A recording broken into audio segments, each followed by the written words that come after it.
Welcome back to my channel, GM Sprinkles here with another video. Today we're going to be discussing what I believe more game masters need to do. You may have noticed I'm wearing the same shirt as last video, and if you didn't notice, well, yeah, now you do.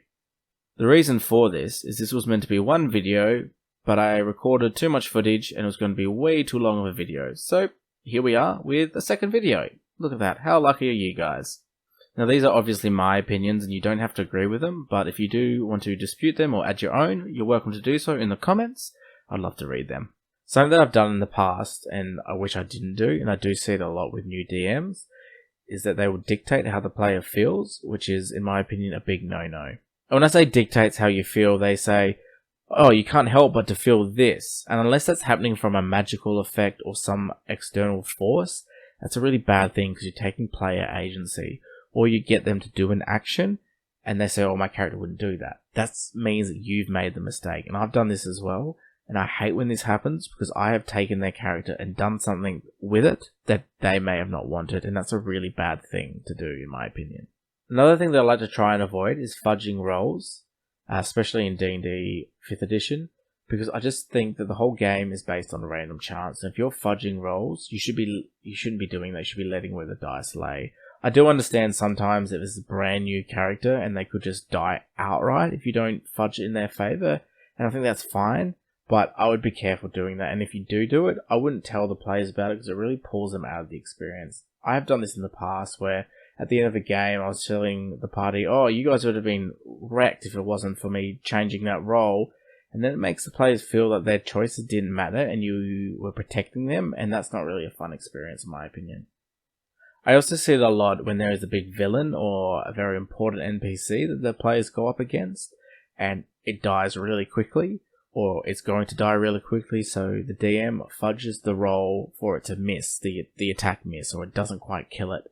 And this is a really odd decision to do, because if the players know where the enemy is at, they'll probably know that you fudge the roll, and it's a really bad experience. And honestly, if that villain dies too quickly, let it happen. It just makes the players feel so much more powerful, and then you can dash that hopes and dreams from later. I did touch on this in my last video about consequences. I do like to give consequences to my players for their actions.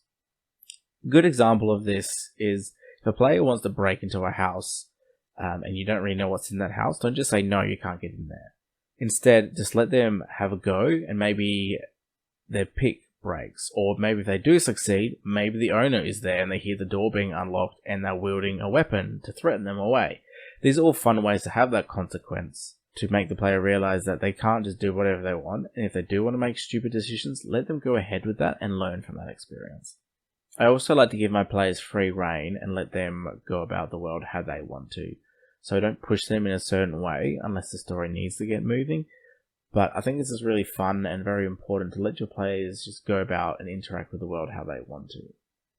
What I mean by this is if players are just sitting in the tavern role-playing and just drinking and having fun and doing things, don't necessarily interrupt this with an event or something that has to happen to get the story moving, because it's really fun to have those downtime moments. And I know some sessions where we just role-play for the whole session is so much fun. It's a great party experience and character building. But then again, it really comes down to your players as well. If one player is really heavily into roleplay and the rest just want to go through combat, then maybe you want to meet somewhere in the middle and try and wrap up that roleplay as well. So next I want to talk about splitting up the party. I'm just really excited to share this with you guys, because I had a bit of an experiment with my most recent campaign where I let the party split up all the time, and it was really fun and a great experience.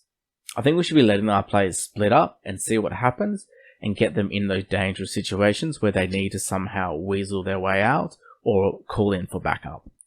Also, it's a great character development moment. Like if you've seen any popular TV show or book where there's a group of heroes and they're working together and one of them decides, you know what, I can do better on my own, and they walk off and they realize, oh no, I can't do this. And then they realize that they've made a mistake and they have to go back to the party and beg for forgiveness. And DMs, I would suggest this as well. If you are going to use this splitting up the party technique, don't punish the players for it. And when I say that, I mean, if they do split up, don't immediately just kill them for that decision. Because if you do kill them, or really wound their character because of that decision, they're probably never going to split up the party. And honestly, let's be real, it is so much more fun when they've split up the party and they have to rely on themselves rather than their team. I know there is a big meme and a big thing about don't split the party, but honestly, I say get rid of those memes and just go ahead with it because it's so much fun. But I do understand why that mindset exists, and I did experience that with one of my earliest games of D&D 5th edition. We were in a cave, and the cave split to two different sections. Me and one other party member went right, where the others went left. When we went right, we encountered a black ooze, and we absolutely got wrecked by it. Now, this was one of those moments where everyone was like, yeah, see, this is what happens when you split the party, and we never split the party again because of that. And I think that wasn't necessarily the fault of the DM. It was just a moment where we split up, we made the wrong decision, and we should learn from that. I think we need to get away from that mindset and realize that splitting up the party is okay. In my opinion, more game masters need to use less roles to determine action. And what I mean by this is a strong character should just be able to kick down a normal door and not necessarily need a roll unless it's reinforced or has magic or something like that. And we shouldn't be letting the roll get in the way of fun or telling a good story. And same with other classes. An intelligence character should probably know that knowledge information and not necessarily need a roll unless it's really obscure information. And the persuasive character should just be able to persuade most people, unless it doesn't make sense. Like, you can't make somebody persuade to burn down their own farm because that's just unrealistic.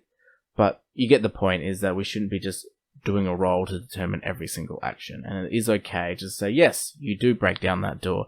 Yes, you do persuade that farmer to help you out and give you some of his crops to keep on moving. And I think that's okay to have those little things and not have to roll for everything.